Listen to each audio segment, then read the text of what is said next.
Just get this mic situation in trouble. Okay. So, hello everyone. My name is Hank Piper, and I'm a bookseller here at Labyrinth Books. And I'm pleased to welcome you all to tonight's event, a conversation between two scholars of American legal history, Laura Edwards and Margot Canaday, who will be discussing Edwards' new book, Only the Clothes on Her Back: Clothing and the Hidden History of Power in the 19th Century United States. In a moment, I will introduce our two speakers and the work they will be discussing. But first, a little housekeeping. Tonight's event is a hybrid event with both an in-store, socially distanced audience and an online live stream audience. Our in-store audience is fully vaccinated, and we ask that for everyone's safety, you keep your masks on for the duration of the event.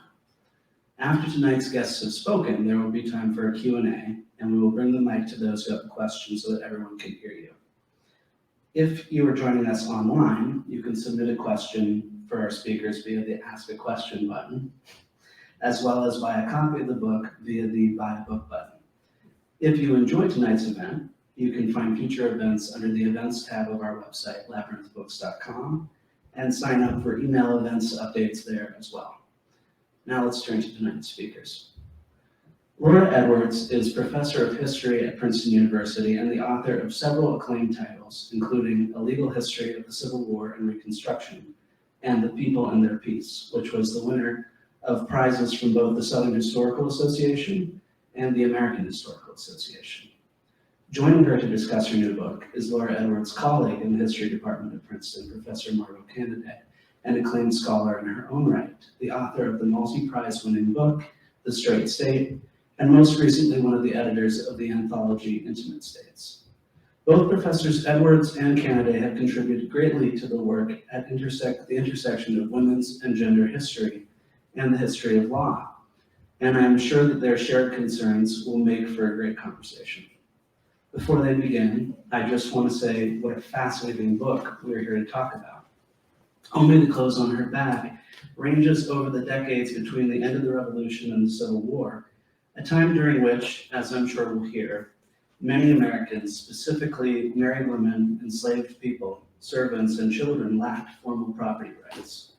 Even those with tenuous claims to those rights, such as the working poor, free blacks, Indians, and unmarried women, could become ensnared in relations of domestic dependency and lose these rights. And yet, as Professor Edwards shows us in this prodigiously researched book, clothing, and by extension all textiles, provided a loophole of sorts for these formerly marginalized groups. Textiles allowed these groups to participate in the economy and make legal claims to clothing that mitigated the conditions of their lives. This is the absorbing story of how, as Professor Edwards has put it, people without property rights could, for a time, claim property in the form of textiles.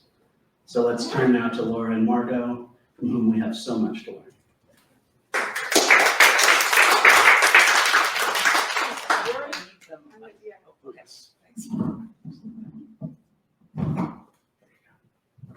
Thanks, Hank. It's a very nice introduction. So it's a great pleasure and an honor to be here tonight to talk with Laura Edwards about her magnificent new book. It's a book that is, I think, a masterful reframing of American life and culture in the years between the Revolution and the Civil War. And it's also a delight to read because Laura's not just a big thinker, she's also a beautiful storyteller, and she writes with an incredibly distinctive voice. And so I thought I'd start tonight by just reading you the opening lines of the book to give you a sense of how Laura invites a reader in. Somehow I wasn't imagining doing this with a microphone. It feels great. Okay. In 1795, Elizabeth Billings had had enough of her dreary life as a servant on a remote South Carolina farm. During a drinking binge, fortified with copious amounts of gin, she decided to flee. Even inebriated, Elizabeth knew that just leaving her employer was not enough. That was why she also took the building blocks for a new life in the form of her mistress's wardrobe, including a gown, petticoats, and a pair of ladies' Florentine shoes, which were generally high-heeled and covered in flowered silk. And so we have the image of Elizabeth Billings tottering boozily down a country road with her mistress's clothing and every hope of escape. She might have worn some of the garments, she might have stowed them in a pack, slung over her shoulder with a bit of the gown fluttering behind her like a banner. However it went down, Elizabeth never made it. Someone saw her with the clothes, knew they were not hers, and turned her over to a magistrate in nearby Camden, where she was charged with theft. What was Elizabeth thinking?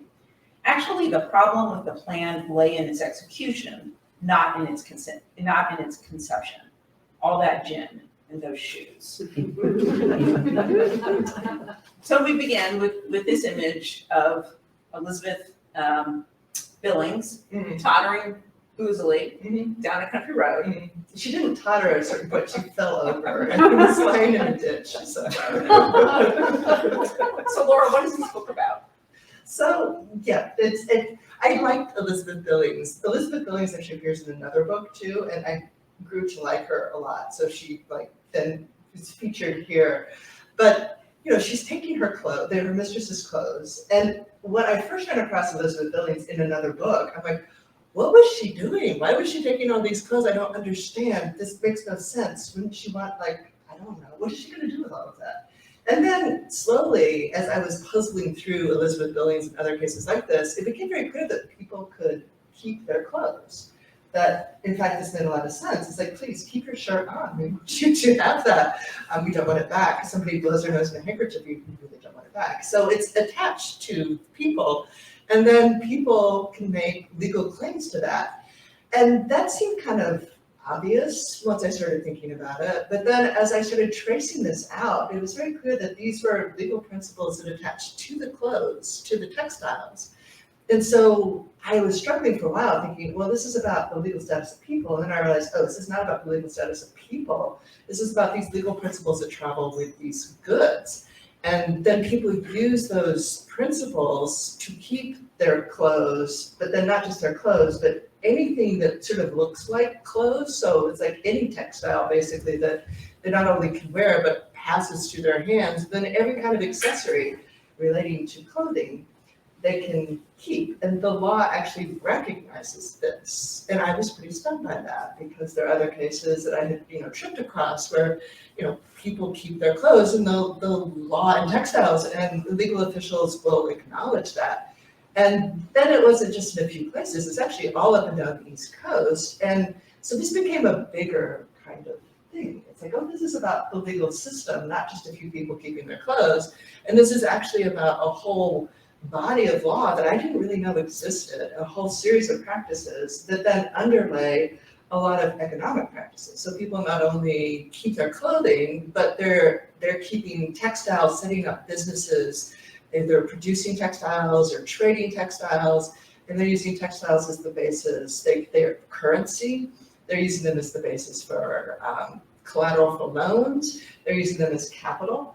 And all of this is secured by law because they can actually make legal claims. So this is a secure form of property for people without property rights who, this is a real rarity for them. So it's kind of like uncovering this piece of the past I didn't really know was there. It was a shadowy thing, and then all of a sudden it starts emerging and you start seeing all of these practices and these pieces of the past that you didn't really know were there. And textiles is what is allowing me to see and trace all of that. But then the other part of it is how all that basically collapses later on. And so this really vibrant economy, this really vibrant ways that people are using these goods to access the legal system, it all starts sort of falling apart by mid-century, which is. I'll ask you more about that. You will, I know you will, because I have to be quiet about that. But what I want to ask you about before we get a little deeper into that is part of what I think is remarkable about the book, and what I was really meditating on as I was reading it is that you see textiles and think about textiles in a way that where other historians have passed by them as utilitarian and everyday, but you see multitudes in them, and they are really the foundation for a legal and economic world that you paint around them. And it seems quite evident to me, because I know a little bit about you,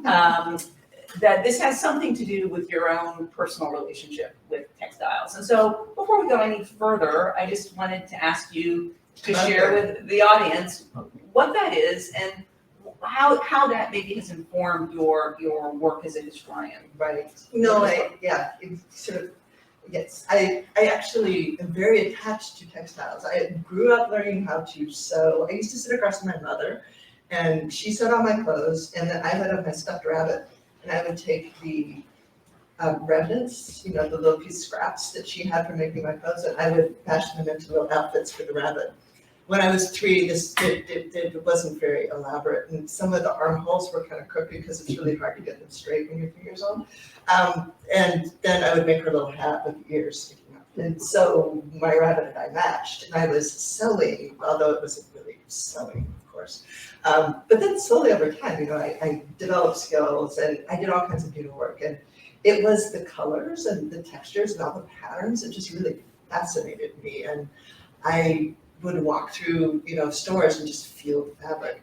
So yeah, and knowing then later as my skills developed, you get a sense of what's involved in turning something that is basically a 2-dimensional piece of fabric into something that's 3-dimensional. The skill involved in this is really important. And that, I think, gave me some more insight into what was happening with this particular context, where people who don't have property rights, people who are often marginalized, they don't have access to resources, they're working really in the very outer limits of the economy and society.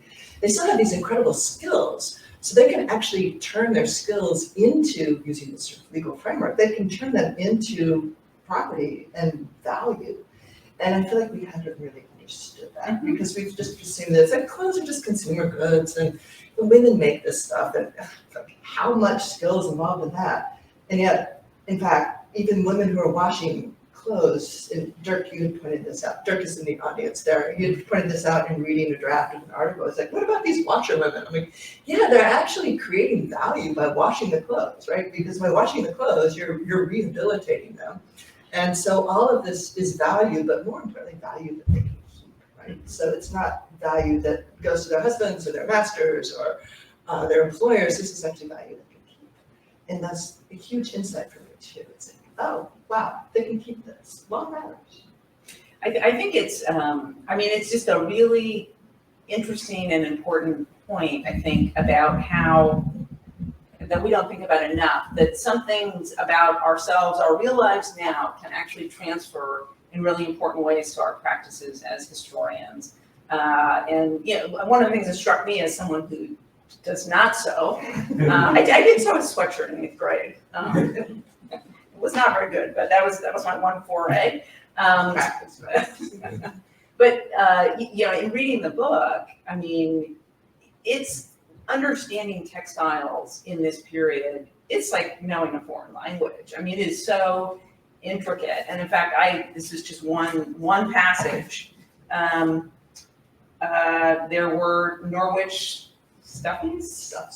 Norwich stuffs, Percy worsted, spatial field silk, Irish linen, Holland cloth, Marseille cloth, German buckram, Silicio linen, Russia duck, Bengal taffety, Bombay stuff, Canton cloth, China silk, cashmere, Cambay cloth, calicos, and nanking. And that's just one little part. I was overwhelmed by the intricacy and the complexity of just the material you're dealing with. The editors made me cut out the long list of different kinds of textiles. I thought that names are really cool. I didn't know it's stuff that's kind of, and it's like, you need to kind of cut that out. But, when I went through a whole series of letters one time, they were talking about Russia duck, and I didn't know it was this really heavy linen for sales, and I thought they were importing ducks from Russia for the longest time. It's like, why would they import ducks from Russia? I don't understand. And so, yeah, some of the stuff is kind of impenetrable, and then you realize Google helps a lot. So let's kind of dig in a little deeper how this all works. So you have this I think really fascinating finding that people on the margins, or you often define them as the book as people without strong claims to rights, which I think is a really interesting constellation, that they can claim ownership of textiles, and that it gives ordinary people entry into realms of commerce and government that are unexpected. And it's unexpected whether we're talking about enslaved people or married women under coverture. So tell us more about how this actually worked in practice and what you mean in particular when you ascribe these kinds of claims to the legal properties of textiles. You kind of started us off, but fill this out a little more. Right. So, yeah, it's the attachment of clothing then to people. This is, customary practice, which then people insist that the law recognize. And so they bring these cases to court with every expectation that law will recognize their attachment to clothes. And then, or textiles, they try to expand this out. So it's like, I got this principle about the clothes, but this piece of cloth that passed through my hands, I can claim that too. But there are these real expectations about that. And that form of practice is really important. And it is recognized in particular bodies of law, definitely in public law, where it's set up to recognize essentially the public order and what we all agree should be central to the public order. So people bring these cases, they can't bring them as property rights cases, but they bring them in the public order, oftentimes as theft cases, where they're saying, well, it allows you to put property back where it belongs rather than recognize property rights. So, if I stole your shoes, which would count as textiles because they're accessories, right? You would, or actually let's say you loaned me your shoes and then I didn't pay you back.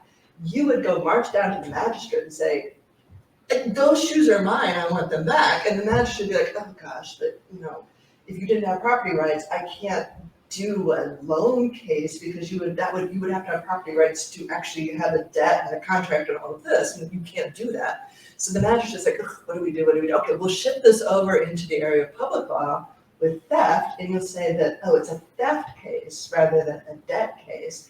And then it's an offense against the public order, and we'll put the shoes back where they belong without actually recognizing anybody's property rights. So it's this really interesting kind of maneuver of legal forms that is important and sounds really complicated, but it's not, right? It's like magistrates, legal officials trying to figure out how to acknowledge practice given the kind of array of legal forms that they have, and they're making do with what they have. So they all go down there, but it just kind of collapses this array of property cases into this one kind of form of theft, right? So we have debt cases, we have questions about exchange, we have all sorts of disputes that might happen about a sale, and all of these sort of get lumped into this one kind of form of theft. But nonetheless, people are very insistent on, going down there and getting these cases, going down to courts and getting these cases adjudicated. They're insistent on these kinds of rules and having them enforced. And all that's really important because you have to enforce all these rules of exchange if you're going to maintain all of these very complicated economic relations that people are doing with these textiles. Very interesting. And then I think my favorite insight from the book that I think is just brilliant is that you can sort of look at this, if you weren't paying super close attention, and think what you're talking about is bartering. Right. That people are, that this is a barter system that we're familiar with in other kinds of informal economies. But your argument is no, this is currency. And you have this great line in the book that I love: spinners, weavers, seamstresses were all essentially printing money. So explain how this worked and why textiles actually make sense as a currency at this moment. So yes, I had the hardest time explaining this to people. It's like, well, they're just trading textiles for other things. This is barter. This is outside, the economy that way. They're like, this is different.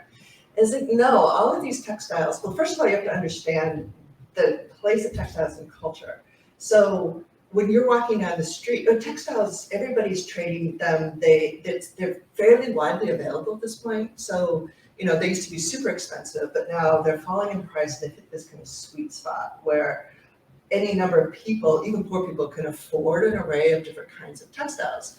And so they're accustomed to dealing with this, and they can assess value really well. So you're walking down the street and it's like, okay, that's good, cotton over there, and it's well constructed. So I see dollar signs when I look at people's clothes. And so, this over here, I'm sorry, Jacob, I'm like pointing at you, but probably it's a really nice coat, but you'd be like, oh, maybe that's not so good, right? So you're constantly looking at value when you're looking at these textiles, and you're able to assess that, which means that it's currency, right? The cultural understanding of this is cultural currency, that they translate that into economic value, and they always are assigning dollar amounts, or actually pound amounts, because pounds are used as the unit of account, how we understand value, and then they shift to dollars, which is a unit of account, which is how you understand how you understand value. So people aren't trading pounds, they're using that as a way to value and express the value of textiles. And so I was really worried about all of this, because I have this weird chapter, some of these chapters are a little odd, and where I go through and talk about the ways that people understood clothing and could assess the value.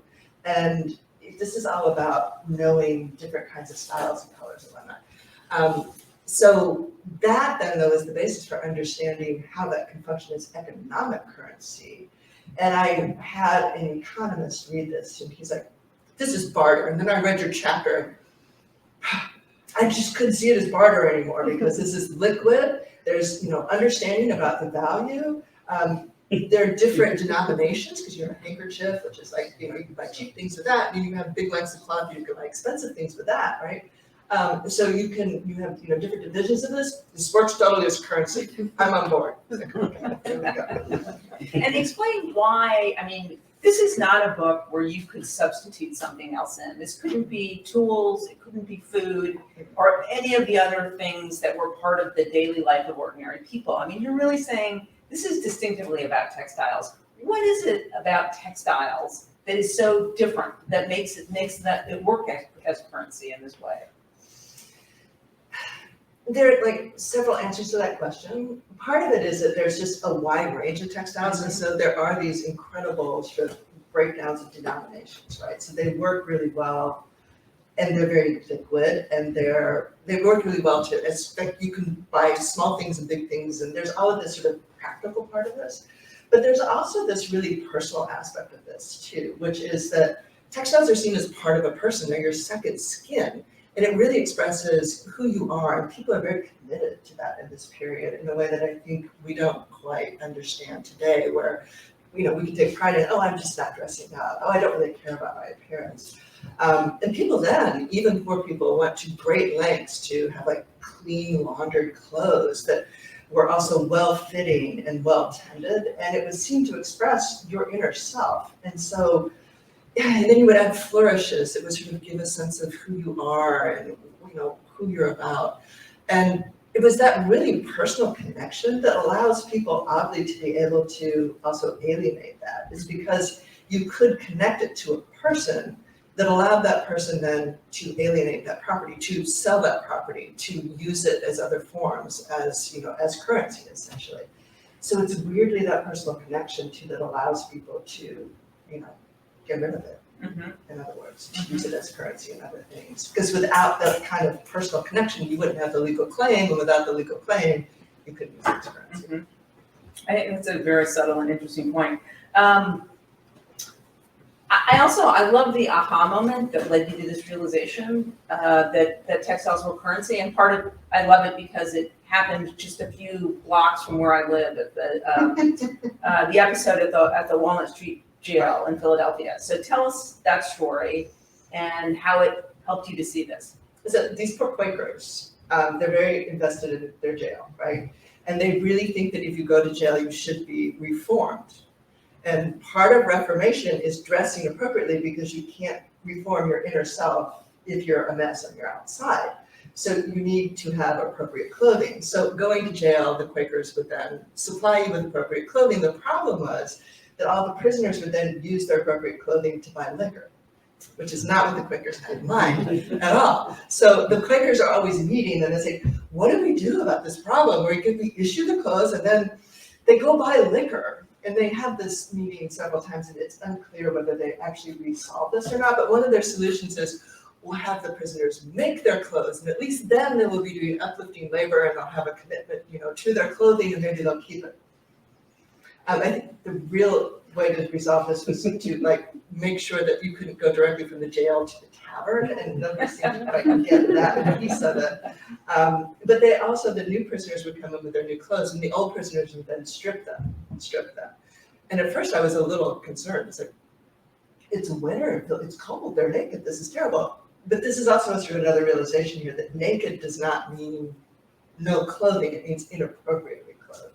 And so they would still have undergarments and other things that they were wearing. It was just the nice outer garments were used to exchange. And they also talked about prison uniforms that would then, you wouldn't be able to exchange those the world.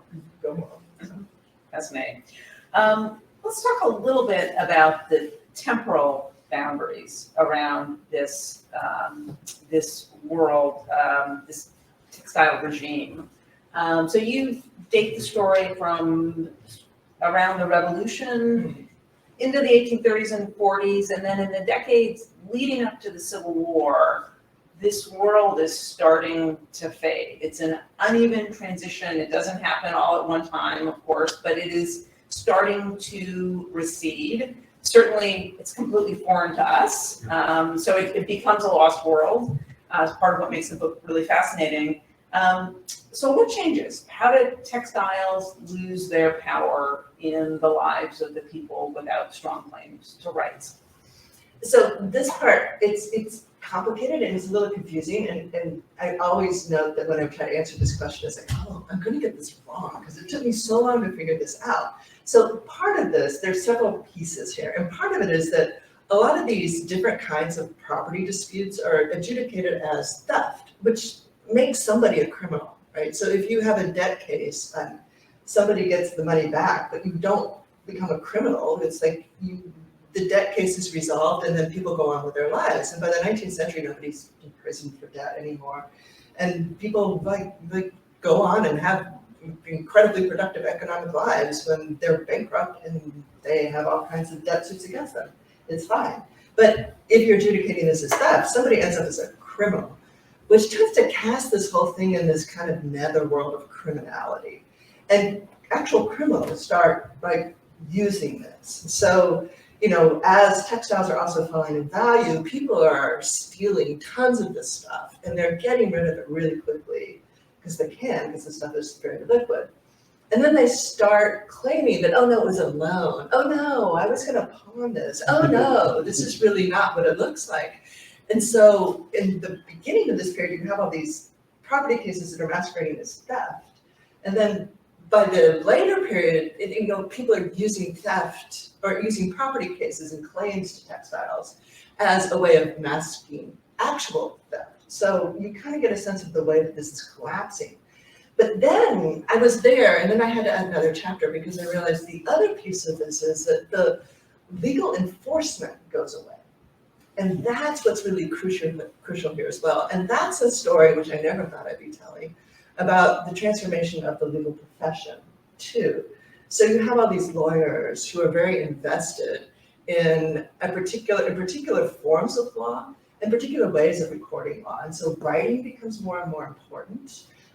You know, people use written receipts, they use written accounts, they're using forms of writing that are important that are not necessarily available to, and not part of the way that you establish ownership in textiles. So with textiles, it's like, I'm wearing it, it's mine. I don't have something written that I can produce to you to show that my pants are really mine. You just assume. And then you bring in all your friends and relations in these, you know, textile cases. You bring your posse with you and they say, oh no, I saw her buy that, it was this date, and oh no, I saw her wear that, and I saw her trunk. So all these people there, you know, are testifying, and it is through customary practice, and it is through that oral testimony, not any of these written documentation, which are problematic too, and I can say more about that for people without rights.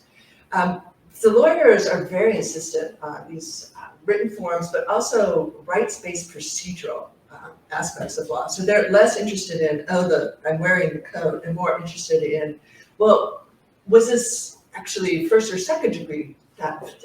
And also, you know, was this breaking and entering? Where's the key? Did you break into the room when you took it? And they're very insistent on these kind of rights-based procedural rules, which start gaining more traction. And one of the examples of this, and also the interposition of lawyers in all of this, was in the testimony in the cases in like the 1840s. People would come in 18 teens, and they're all about their friends, they're talking about what they own, and why they owned it, why it was theirs, and then all of a sudden you have lawyers in the 1840s, and people would climb up and say, on the advice of my lawyer, I refuse to answer those questions. And it's like, oh, this is a different world. This is an entirely different way of understanding relation to property. They want receipts, they want written accounts. We're talking about sort of the process and procedures of the court case, and they're focused on that rather than the content, right? And people's actual relationship to the goods themselves.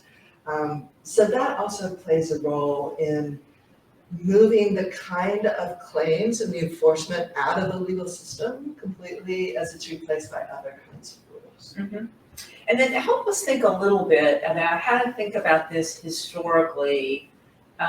This sort of this world really falling apart by the time we are in the era of Civil War and Reconstruction, an era we associate with expanding rights.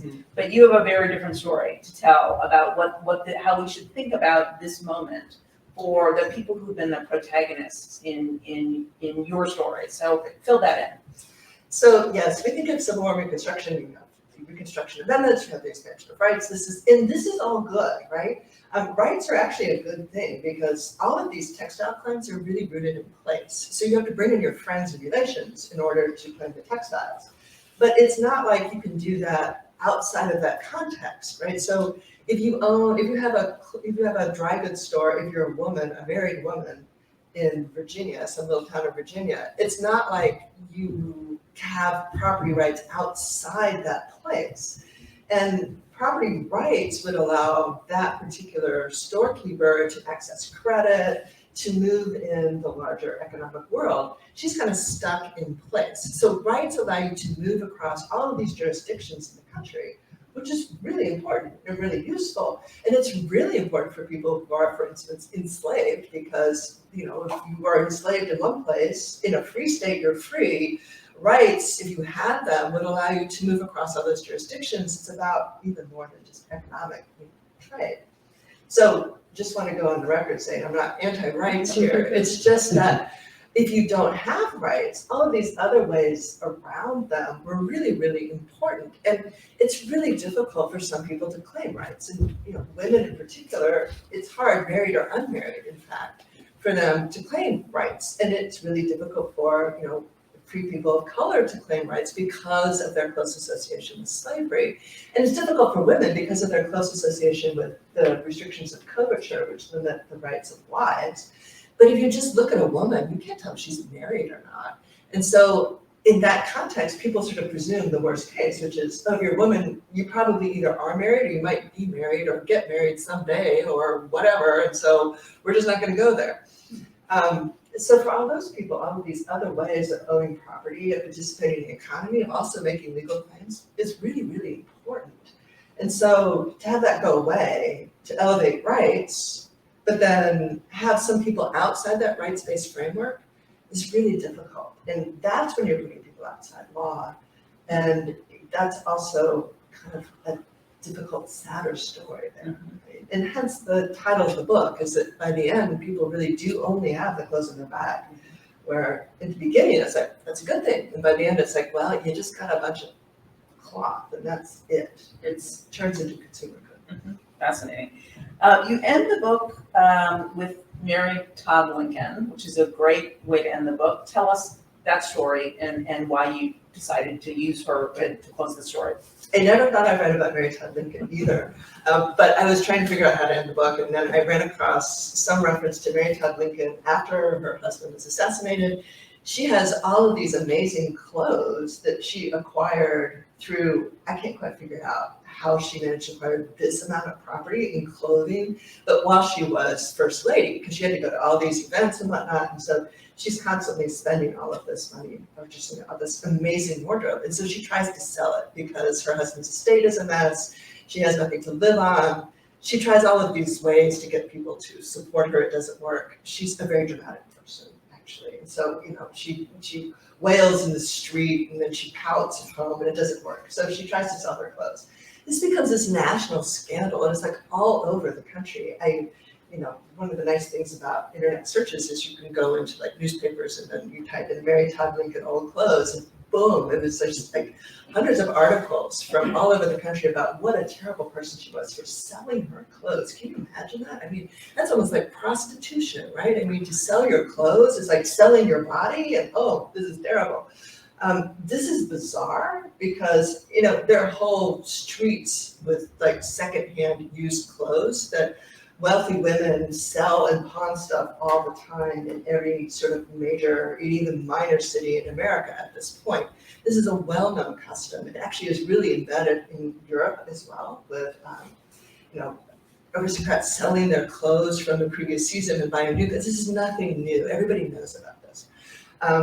But this becomes this huge thing, and it's a metaphor for this transformation. I'm like, this is exactly it. It goes from being, property that you can legally own and then leverage to just consumer goods.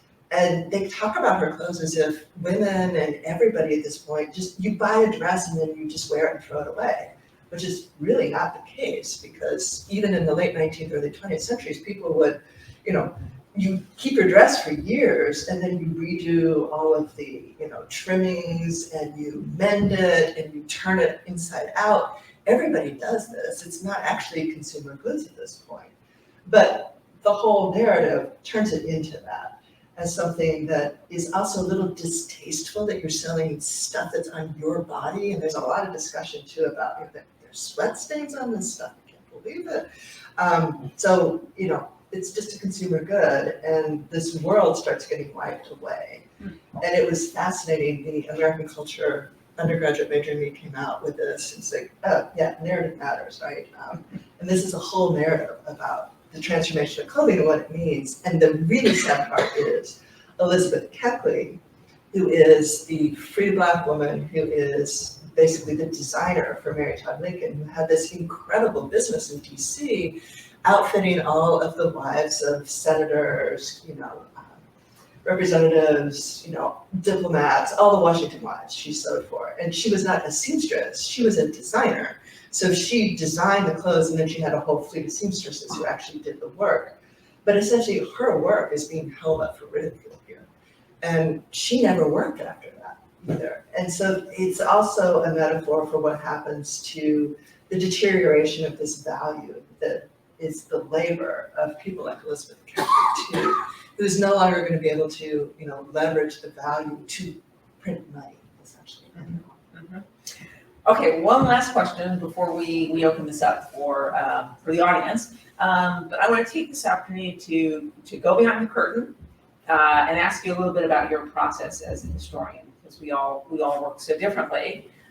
So I'd love to know more about how you went about conducting the research for this book, the work you did in legal sources, but also the work you did in sources that legal historians often don't go near. You mentioned in the acknowledgements you spent a lot of time in textile museums. Love to hear more about that. How do you learn to read an apron or a handkerchief or a dress as a piece of historical evidence? Yeah, well, actually accessing some of that, the material culture aspect of this, is really difficult, because I would go to museums and, they would say, look, you have this incredible collection of material culture. I would like to look at it. And you're like, well, what would you like to look at? Would you like to look at the handkerchief collection and think about the, who owned them and where we got them? Saying, no, I want you to tell me how this works and what is really interesting about this. And so we had a hard time, connecting in some ways, but some people really would get it. There are apparently two different groups of people who do the material culture piece of this, and some people are hands-on and some people are more, this is art and you can't touch it. And so the hands-on people got this, and then they would spend an afternoon and we would go through these collections and they would tell me what they knew about the clothing and the artifacts that they had, which is just fascinating, and I learned an incredible amount there. And for instance, one of the key pieces there was understanding domestic production. So one of the archivists was pointing out, this is domestically produced linen, this is import. And she had just been telling me about how imports were produced in households. I'm like, well, they're both household production. I guess she had called the domestic production, this is household production, this is commercial for it's imported. But they're both produced in households, right? And she said, well, yeah. I said, so the difference is not where it's produced, it's the quality of the goods. And she said, of course. And I'm like, of course, right? Because all linen is produced in a household. What matters and what makes it actual, that somebody wants to buy it is that it's good linen and that's skill. And that was an incredible, I would never have known that if I had just read written materials. And I think that was like really key and another one of those aha moments for me. So it was asking and just being persistent there. And then with the other sources, I feel like I've been researching this book forever. And so I realized that I had all of these notes on textiles from other books where I wasn't really doing textiles. And so I used those, but then I would kind of go to archives and just pull up a bunch of keywords and then look at everything that had to do with textiles, which took a long time because they're everywhere. So you know, sewing, seamstresses, spinning, weaving, dry goods, and all of a sudden you realize, oh, this spans the whole archive from merchants' accounts from the most elite merchants in the country, who would then, you know, go on and become, you know, political leaders, to the extraordinarily poor members of society, the enslaved, people who are largely forgotten.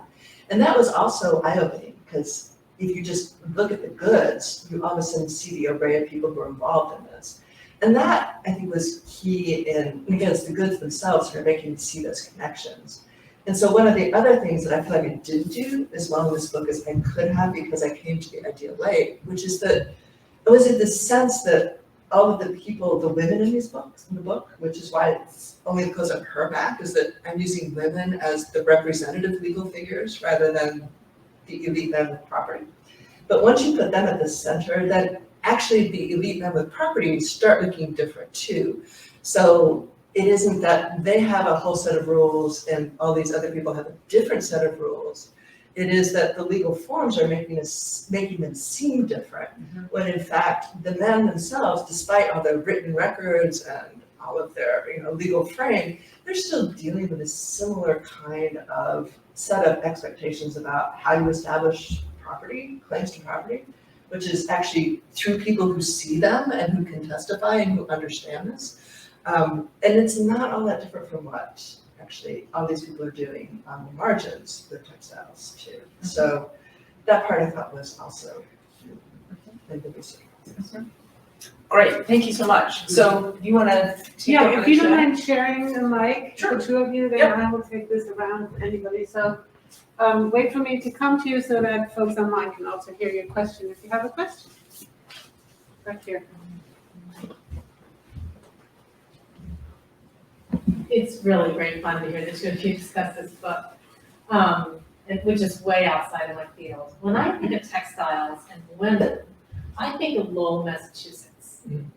So I'm wondering if you can connect that story to this story. Yeah, no, everybody's like, well, this is about Lowell Mills. I'm like, no, it's really not about Lowell Mills. Yeah. Although it is in some ways, because you know, Lowell becomes the model. Textiles, the cotton industry becomes the model for textiles. And so everybody kind of assumes that you have Lowell Mills, you have cotton, and then you have the mechanization of all textiles. And in fact, cotton gets mechanized first. I can go on and on about this and I won't, but like silk, not so much, and wool, not so much, and then linen, not really at all until the early 20th century. So cotton gets mechanized, but then it actually produces more demand for these other textiles that are woven and produced by hand. But then the more goods you get, the more hand labor you need, because you still have to sew the stuff. So the fact that you can buy more and more cloth also means that you have demand for more and more hand labor. And it was really stunning for me to realize, and this is not like my realization, it is reading secondary literature in textile production that like they know this stuff, but I didn't know this stuff, that you have the proliferation of hand labor around mechanized textile factories. So it actually produces demand for more hand labor. And even within textile factories, excuse me, skill is really, really important. And so is hand labor, because, you know, different grade. It's not like everybody is there with the machine and they're just watching the machine. There are all sorts of different things to do within a factory, some of which is like setting up the machines, you have to check the fabric, you have to do all this work that also requires skill. And some of that is pretty highly paid. And then the final thing with Lowell Mills is I ran across a whole group of documents with several women in the family who worked in the Lowell Mills, and they sort of went in and out of work. So, you know, they were at home and then some of them would work in the mills and then they'd come back home. But when they worked in the mills, they would use all their savings and buy cloth, and then they'd sell it when they got home. And so there's all this really interesting correspondence back and forth. It's hysterical, where they're talking about, okay, I'm buying, 25 yards of this cloth and sending it home. Do not cut this into pieces because that will reduce its value. And don't tell the people at home how much we paid when we bought this because we're going to sell it at a higher price. And so, because they could buy cheaper cottons in Lowell, and then they also had a better selection, which meant that they had kind of a business on the side, which is exactly the way that a lot of people were dealing with textiles. It's like they had a store of goods, not a store. And so they're dealing with these goods on a regular basis. And historians, when they've looked at this, sort of assumed that that's their personal property. And it's really hard to tell because, the property that is the stuff that they wear is lying alongside the stuff that they're going to sell. And it could transfer back and forth all the time. So like you could use it, you could also sell it. And sometimes it's hard to parse what's going on there. But this letters made it really clear what they were doing. And of course, they're Lowell, mill workers, but they are still kind of using that textile economy, even as their employers extracting, obviously, the surplus value in their labor, they're using what they retain to leverage in this other aspect of the textile economy. Amazing story. Any other questions in the room? We can think for a bit if you want. We have a question online, which has actually been there since before this event started, and it comes from Barbara Fox asking, do you have any insights into the economic, political, social justice history of clothing buttons? As a member of the New Jersey State Button Society, I am going to use buttons to present social justice awareness, child labor in Birmingham, England, etc., and I'm eager for more information. So buttons have their own life as currency. One of the things that you always cut off in war is the buttons off of people's uniforms because it's often valuable stuff, but you also you can trade that. So buttons acquire value apart from the actual garments. Buttons is all part of this whole kind of economy here. And I don't know about the social justice part of that. I imagine that the production of buttons and all of that gets tied up in that, and I would be really interested to hear more about that. But it's definitely of a piece of this whole world. And buttons themselves, you can see they're kind of like coins, and people use them that way. And fancy buttons are really a big deal. So I'll come around to you. Hang on.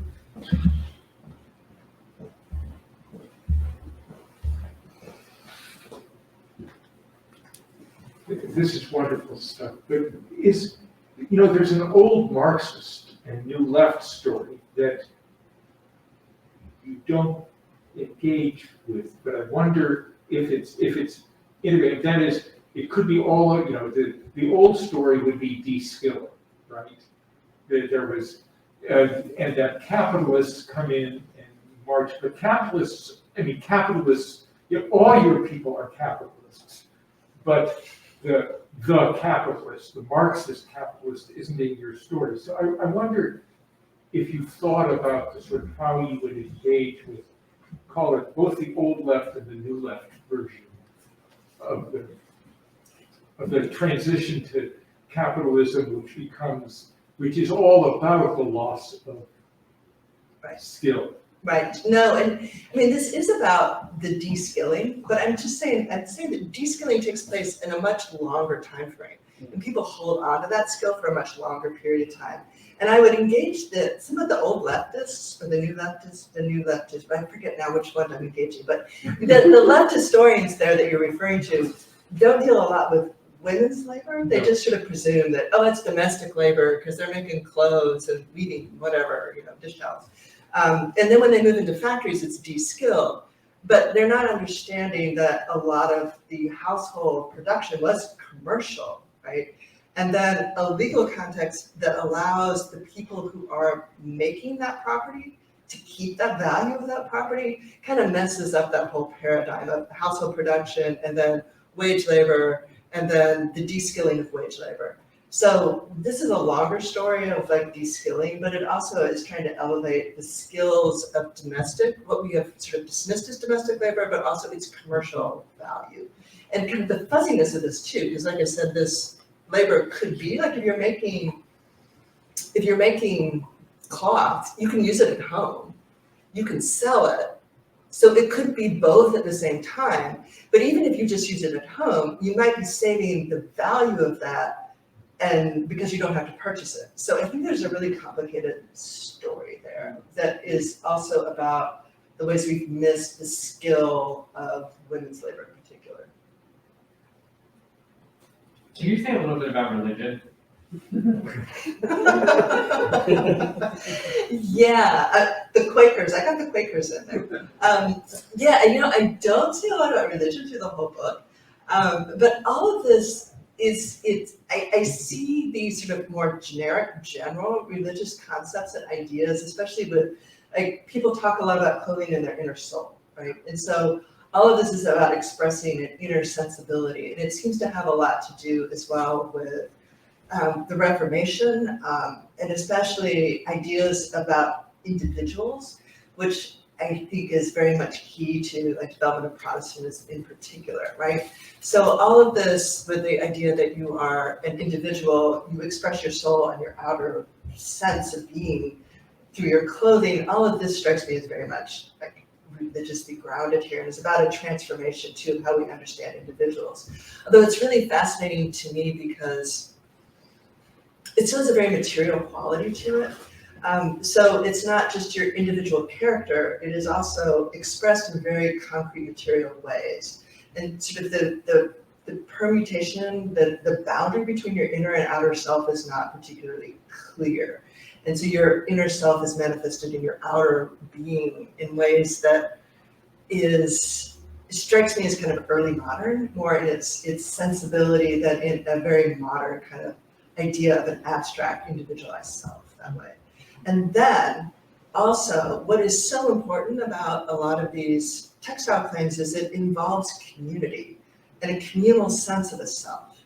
So, and this is one of the points that I make in one of the chapters, is that for individuals to make claims, property claims or legal claims, when they don't have any power is really, really difficult. And so they're imagining who they are as individuals in the context of community, and always in relationship to other people, not as an individuated self. And that is also, I think, very much related to, you know, changing religious concepts as well. But I think a statement too about the difference between a rights-based world where you have individuals who act, as opposed to a communal-based world of power where what you really need is your relationships to other people. And, you know, in this rights-based world, relationships become encumbered in some way, right? You need to be a legal individual. And those relationships like coverture or slavery are what subordinate you. But actually for people who are enslaved or women who are embedded in coverture, which restricts a whole range of rights, you need the people around you to, you know, support your claims and to support you. And textiles also facilitates that too. So, you know, we see sewing circles. It's like, oh, a bunch of women get together. So it's like, no, actually they're making property claims, because if you're sewing something and other people see you, they can use that as legal evidence of your attachment to those goods. And that can be really, really valuable for enslaved people as well. So I think that sense of individuals in relationship to community, and that's really crucial, and I think fits into a lot of religious transformations in this period, that somebody like you who knows more about this would be able to explain the details of all. No, when I read your book, especially as you end it, it seems like this is a Weberian story in the best sense of this dissolution of this communitas, you know, the individual emerging, and I worry sometimes that the book is a little nostalgic that way, but I hope I'm also being. What's wrong with nostalgia? I'm not a big nostalgia, but I mean, it's also I'm hoping like you can show why that is really important to people, and the value of that kind of thing as well too, in terms of thinking through what is valuable in society, thinking through also how you make claims to things, and thinking through how you might today understand different routes to understanding social problems and different solutions too. And another question, excellent. Thank you. As someone developing my writerly voice as a historian, I was just wondering about the wonderful, the opening story that Margot read. How do you find these stories in the archive that are not only interesting stories, but also illuminate the points and the arguments that you're trying to make in the book? Do you try them out in front of other people and then discard some and see how they stick? Do some of them just kind of come as aha moments to the archive? How did that work in your writing process? Some of the stories, I mean, I had this crisis of footnotes recently, and somebody was wanting to, like, don't you have the case that proves this thing? For instance, this particular thing called trunks, and trunks are a legal container that people use all the time as evidence. It's like, it was in my trunk, and if it's in your trunk, even though you might not own the house, it is your property in that trunk. So trunks are really important. So somebody wanted, well, you have the case that establishes this. I'm like, no, I don't have a case. It's just this, there's no case. They don't talk about this in the cases. I have 150 cases where they refer to trunks, and I could put those in the notes, and the guy said or journal said, no, you can't do that. We want the one case. I'm like, you're not understanding how this works. And so let's go back to, so some of the cases don't like leap out at you as interesting in and of themselves. And I don't know that Elizabeth Billings necessarily does, really, because, you know, she's running away, she takes her mistress's clothing. Actually, there are any number of cases like that. But then, I don't know, it's like I start imagining Elizabeth Billings. I have a conversation about Elizabeth Billings in my head. I'm like, so let's think about this. Elizabeth Billings is running away with flowered, high-heeled Florentine shoes, and she lives in the upcountry South Carolina. Have you ever been to the upcountry South Carolina? You know that this is red clay land, right? And they don't have any roads really to speak of, and it's just going to be muddy. And what is she?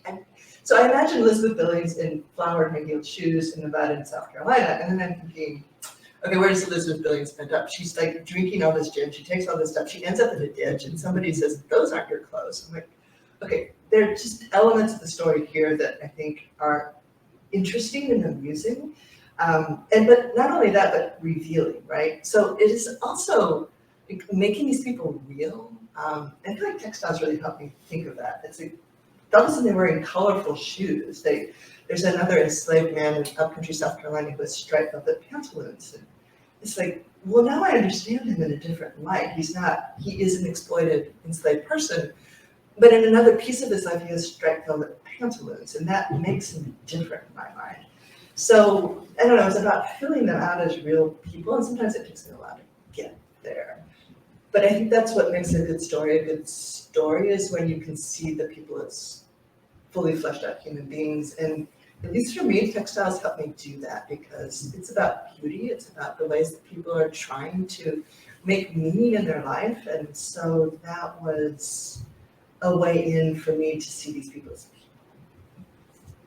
Seems like beauty and meaning are good endpoints, and I like also that we have returned to the road and, you know, Elizabeth running on the road, which was our beginning point. So maybe with that, we can thank both of you for